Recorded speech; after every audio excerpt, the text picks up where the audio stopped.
그러므로 형제들아, 우리가 끝으로 주 예수 안에서 너희에게 구하고 권면하노니, 너희가 마땅히 어떻게 행하며 하나님을 기쁘시게 할 수 있는지를 우리에게 배웠으니 곧 너희가 행하는 바라.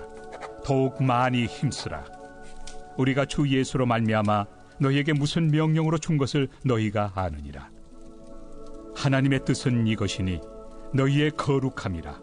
곧 음란을 버리고 각각 거룩함과 존귀함으로 자기의 아내 대할 줄을 알고, 하나님을 모르는 이방인과 같이 색욕을 따르지 말고 이 일에 분수를 넘어서 형제를 해하지 말라. 이는 우리가 너희에게 미리 말하고 증언한 것과 같이 이 모든 일에 주께서 신원하여 주심이라. 하나님이 우리를 부르심은 부정하게 하심이 아니요 거룩하게 하심이니, 그러므로 저버리는 자는 사람을 저버림이 아니요 너희에게 그의 성령을 주신 하나님을 저버림이니라. 형제 사랑에 관하여는 너희에게 쓸 것이 없음은 너희들 자신이 하나님의 가르치심을 받아 서로 사랑함이라.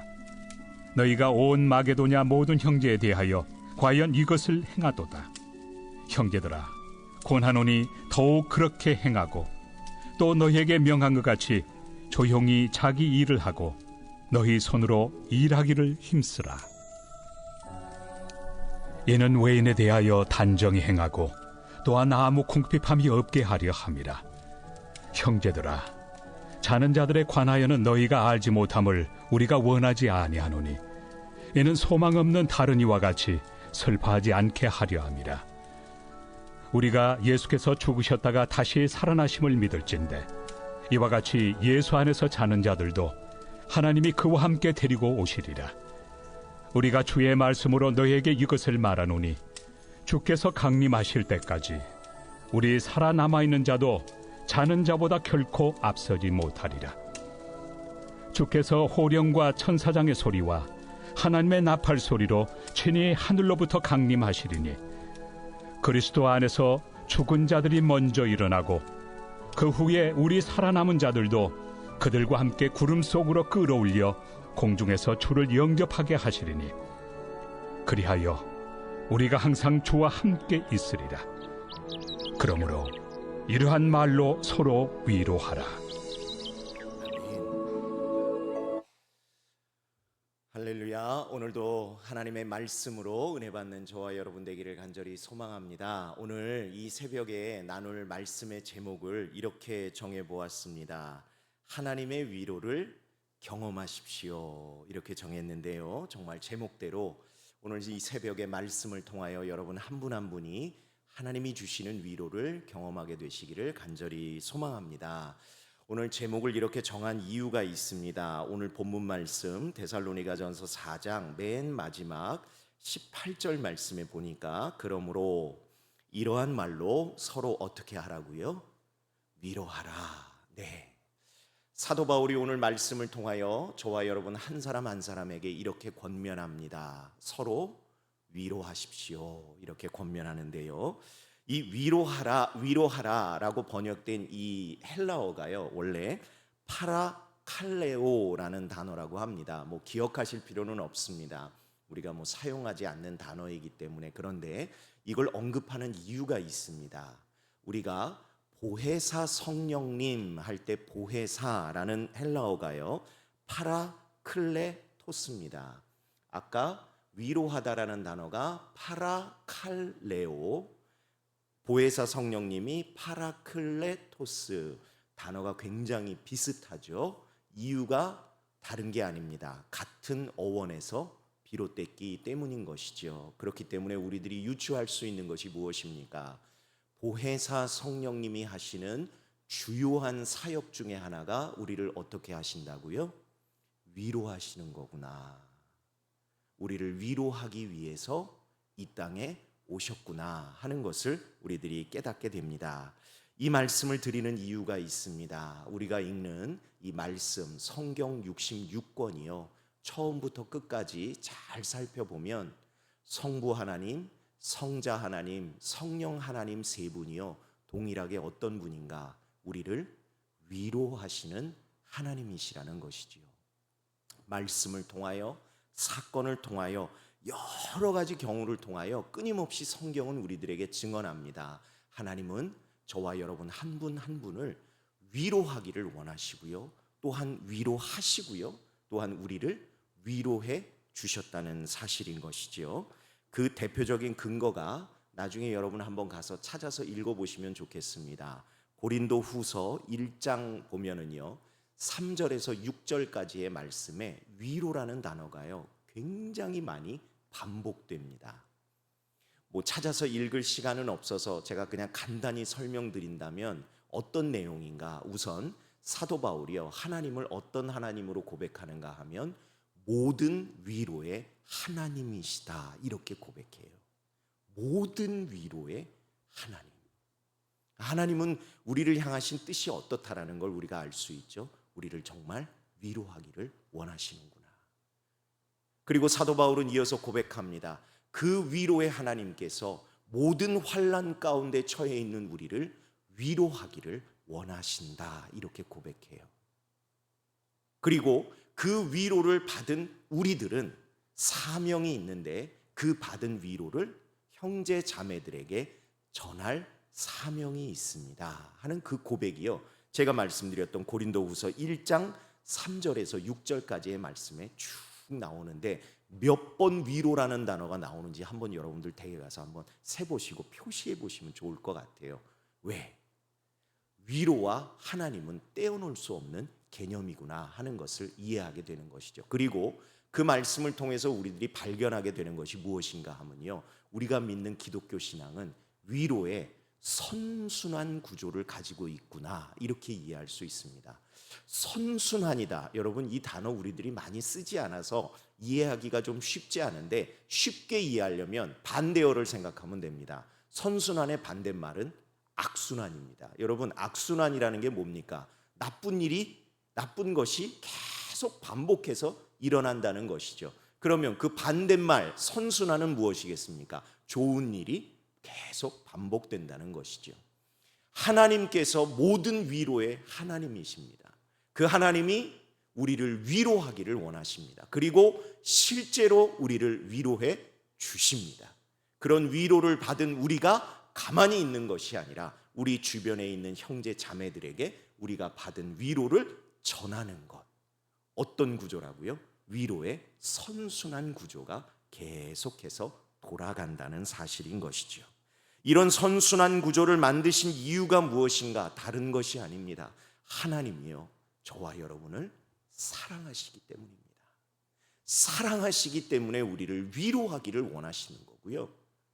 또한 그 사랑을 받은 우리가, 위로를 받은 우리가 세상에 나아가 그것을 전함으로 말미암아 하나님의 위로가, 사랑이 계속해서 순환되는 그러한 일들이 일어나기를 하나님은 기뻐하신다는 것이죠.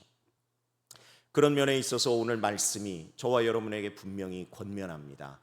위로하지만 어떻게 위로하라고요? 서로 위로하라. 그러면 이 단위에선 제가 해야 될 사명이 뭘까요? 여러분을 위로해야 되겠죠. 그래야 여러분도 받은 위로가 있어서 그 위로를 전하실 텐데 오늘 저는 시간이 많지 않기 때문에 두 가지를 가지고 여러분들에게 위로하는 시간을 좀 갖겠습니다. 오해하지 마십시오. 제가 위로의 능력이 있어서 위로하는 게 아니라 제가 받은 위로를 여러분들에게 전하겠다 하는 그런 의미입니다. 첫 번째 위로는 바로 이런 겁니다.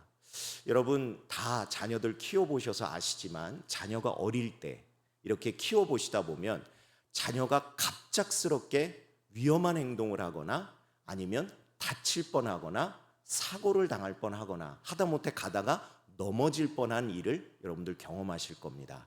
그럴 때 부모된 여러분들은 가만히 팔짱 끼고 앉아서 아이고 쟤 넘어지겠구나 이렇게 구경하시나요? 아니면 앉아 계시다가도 벌떡 일어나서 그 아이를 잡으려고 하시나요?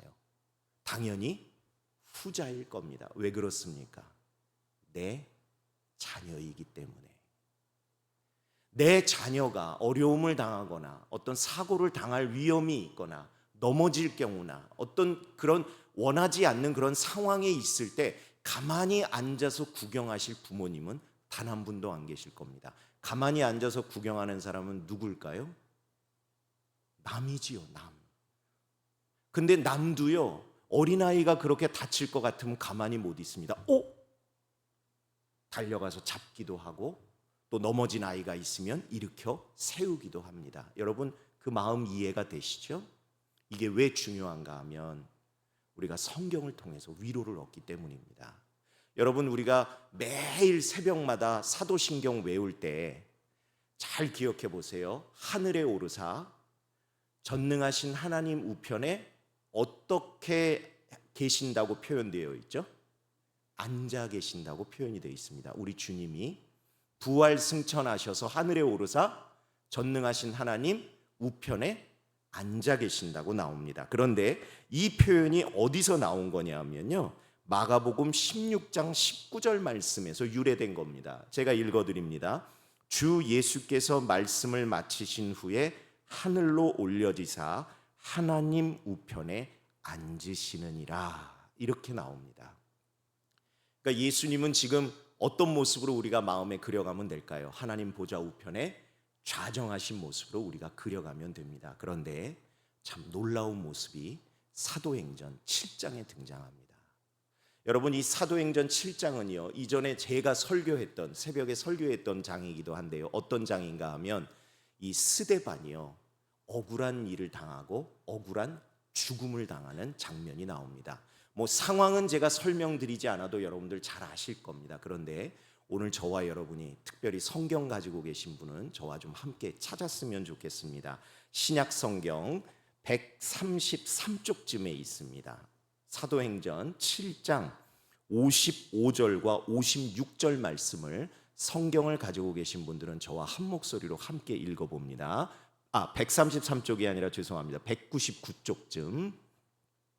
다 찾으셨죠? 저하고 한 목소리로 읽습니다. 시작. 스데반이 성령이 충만하여 하늘을 우러러 주목하여 하나님의 영광과 및 예수께서 하나님 우편에 서신 것을 보고 말하되, 보라, 하늘이 열리고 인자가 하나님 우편에 서신 것을 보노라 한대.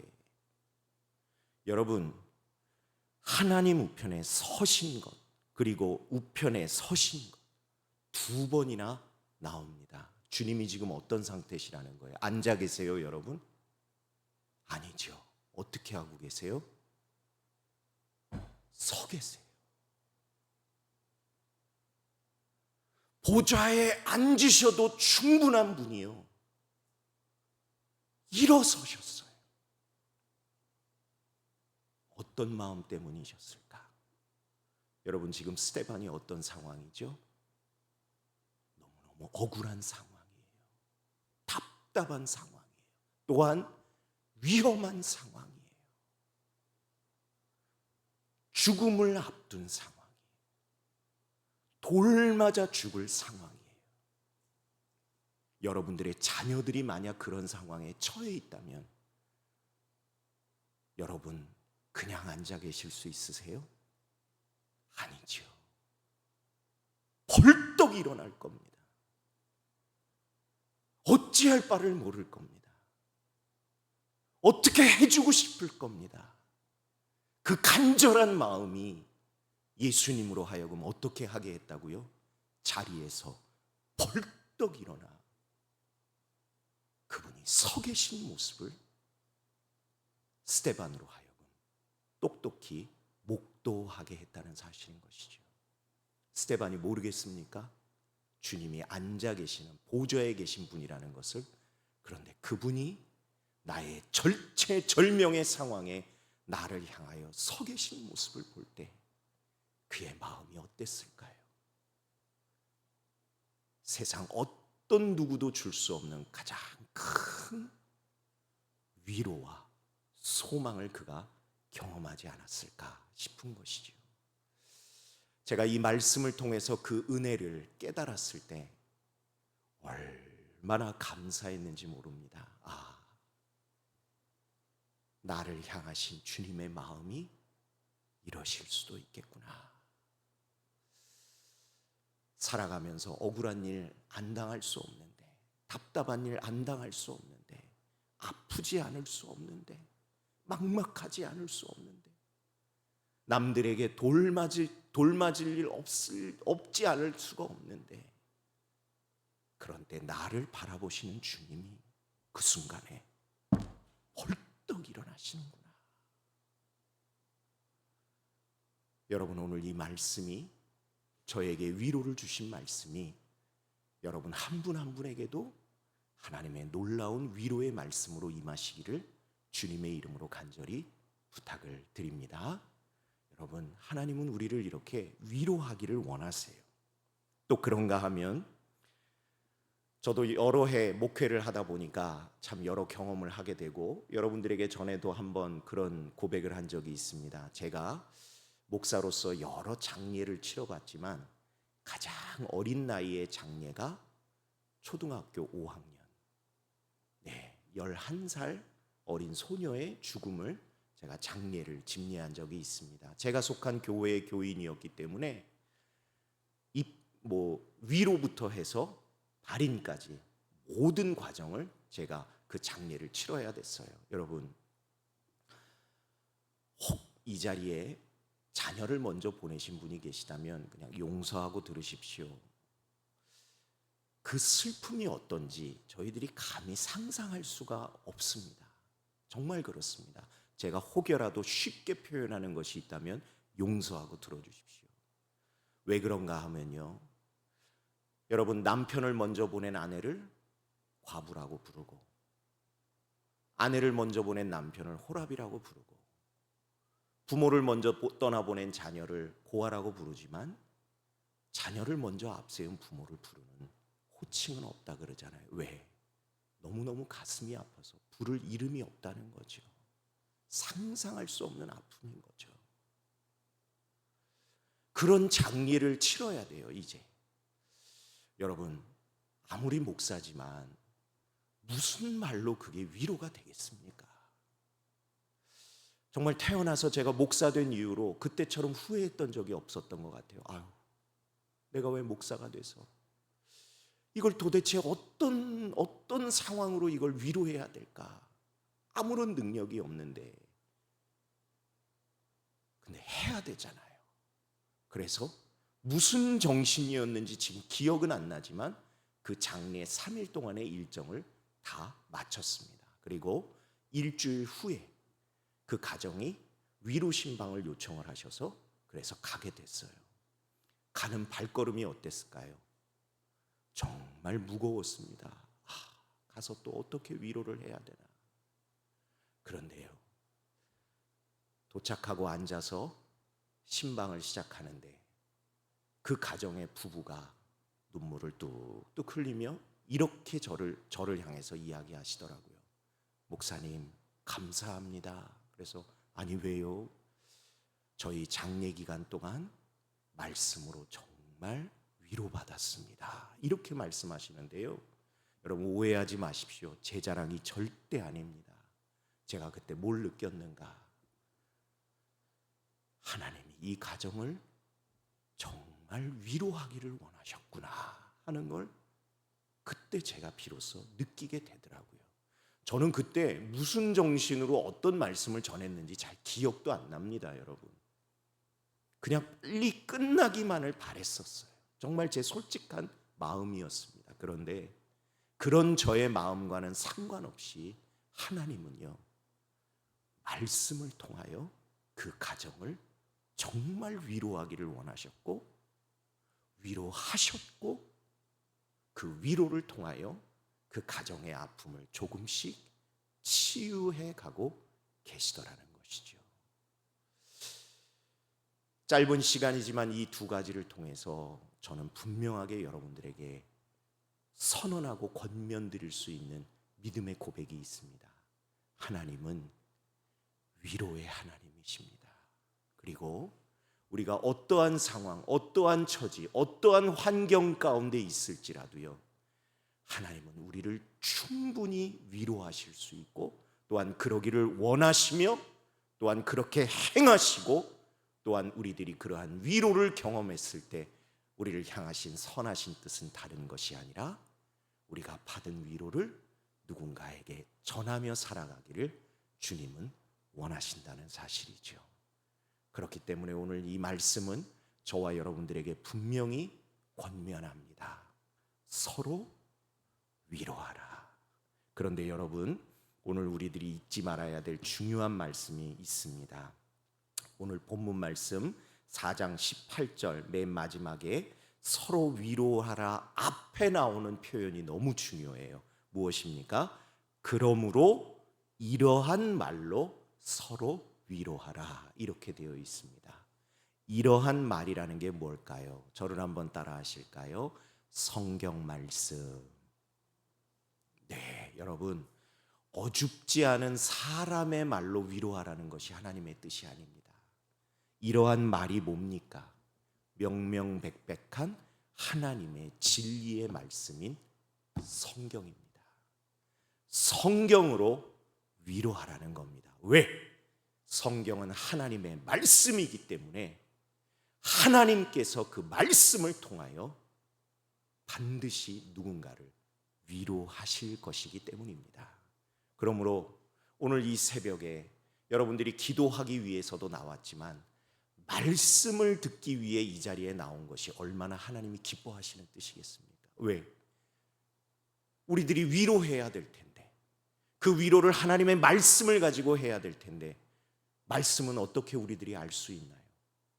들어야지요, 읽어야지요, 묵상해야지요, 깨달아야지요.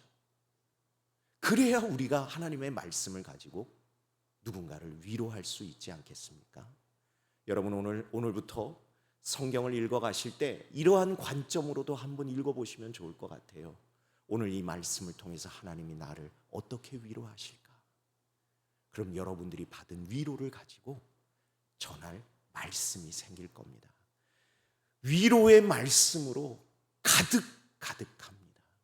위로받은 사람들로 가득합니다. 집사님, 권사님, 나 힘들어요. 그래? 그럼 우리 카페 가서 커피 한잔하고 찜질방 가서 땀 좀 빼고 그럴까? 맛있는 거 먹을까? 그러시면 안 돼요. 그건 진정한 위로가 아닙니다. 진정한 위로는 기도하며 성령님께서 주시는 지혜를 따라 말씀을 통해 우리들이 위로하는 것, 그것이 저와 여러분을 향한 하나님의 선하신 뜻임을 깨닫고, 오늘도 이 새벽에 기도하실 때 여러 기도 제목 가지고 나오셨겠지만 하나님, 말씀을 통하여 하나님의 위로를 경험하는 제가 되게 하여 주옵소서. 우리 사랑하는 가족들 한 사람 한 사람도 말씀을 통하여 하나님의 위로를 경험하게 하옵소서. 그리하여 세상에 나가 서로 위로하는 복된 삶을 살게 해 주옵소서. 오늘 기도하고 삶의 자리로 돌아가는 저와 여러분들 다 되시기를 주님의 이름으로 간절히 부탁을 드립니다. 기도하겠습니다. 하나님, 감사합니다. 오늘도 하나님의 말씀을 통해 분명한 하늘의 진리를 저희들에게 말씀해 주시고 가르쳐 주시고 깨닫게 하시고 또한 마음에 새기게 하시사 살아가며 생각날 수 있도록 역사해 주심 감사합니다. 위로를 받아도 말씀 안에 있을 때 저희들이 말씀을 통하여 위로를 얻는 줄로 믿습니다. 말씀을 떠나 위로를 얻으려고 했던 것 있다면 하나님 용서하시고 저희들 다시금 발걸음을 돌이켜 말씀 가운데로 들어와 말씀을 통하여 우리를 위로하시는 하나님의 그 모든 위로를 경험하는 저희의 심령, 저희의 가정, 저희의 일터, 저희의 교회, 그리고 우리 나라와 민족이 될 수 있도록 역사하여 주시옵소서. 말씀 안에 있어야 위로도 받고 경책도 받고 교훈도 받고 약속도 받는 줄로 믿사오니 우리 불꽃 교회가 정말 말씀을 사모하는 이들로 가득 차며 풍성하게 부흥하는 교회가 되도록 역사하여 주시옵소서. 믿사옵고 예수님 이름으로 기도드립니다. 아멘. 하늘에 계신